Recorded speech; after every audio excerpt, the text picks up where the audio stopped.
আজকে পবিত্র জুমার দিন আসরের নামাজটা পড়িয়া বাবা আমার কবরের কাছে গিয়ে আল্লাহ রব্বুল আলামিনের কাছে দুটো হাত তুলে দোয়া করবেন। রব্বুল আলামিন, আমার বাবা মা অনেক দিন হয় অন্ধকার কবরে শায়িত হয়েছে। রব্বুল আলামিন, জানি না বাবা কেমন আছে, মা কেমন আছে। আল্লাহ রব্বুল আলামিন, মেহেরবানি করে আমার বাবা মার জন্য আমি দোয়া করতে সন্তান হয়ে রব্বুল আলামিন আমার দোয়ার বরকতে আমার বাবা মার কবরখানাকে আপনি জান্নাতুল ফেরদাউস বানায় দেন। বাবা আমার কবরের সামনে গিয়ে চোখের দুটো পানি ছেড়ে বলবেন, রব্বির হামহুমা কামা রব্বায়ানি সগীরা। রব্বুল আলামিন, যেইভাবে বাবা মা আমাদেরকে শিশু সময় কোলে পিঠে করে মানুষ করছে, রব্বুল আলামিন তেমনিভাবে আমার বাপ মাকে আপনার রহমতের কোলে আপনি লালন পালন করে। সকলে দোয়া করবেন।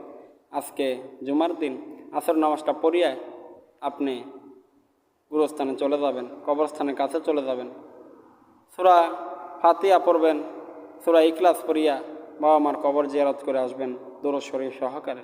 আল্লাহ পাক সকলকে বাবা মার কবর জিয়ারত করার তৌফিক দান করুক।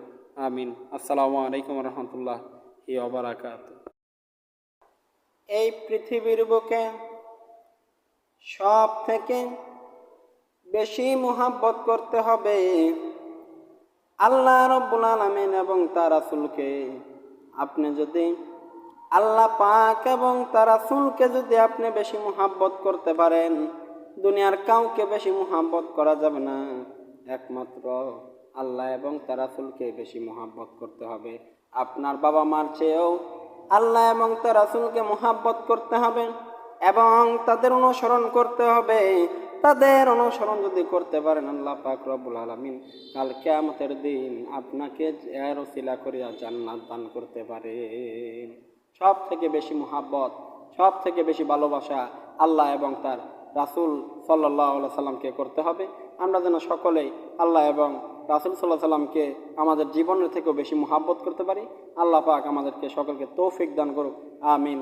আসসালামু আলাইকুম ওয়া রাহমাতুল্লাহি ওয়া বারাকাতুহু।